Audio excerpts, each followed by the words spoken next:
Well, more than 100 children were among the 488 migrants rescued by the Italian Navy off the Sicilian coast on Wednesday, as the influx of arrivals continues, spurred by the unrest in Syria and the unstable political situation in Libya.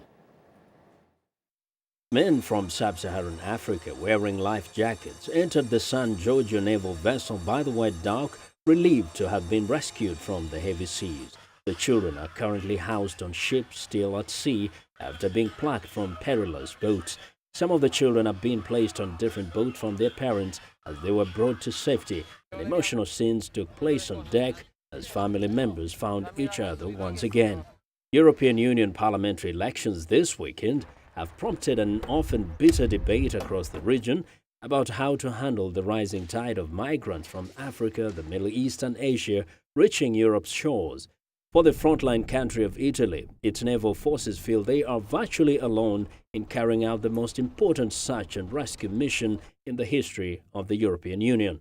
5 Italian vessels are involved in the mission known as Mare Nostrum, or Our Sea, which has been underway since October 2013, when 366 men, women and children drowned in a shipwreck a mile from the coast of Lampedusa, Italy's southernmost point. The mission's aim is to prevent similar disasters and fight human smuggling, mainly from the shores of the increasingly unstable Libya. So far, the operation has hauled over 43,000 people from the seas. On the bridge of the flagship, the San Giorgio, Captain Aldo Dolfini barks orders to launch a rescue craft to help a small fishing boat in trouble at sea with hundreds of migrants on board. The wind is whipping down from the north, stronger by the minute.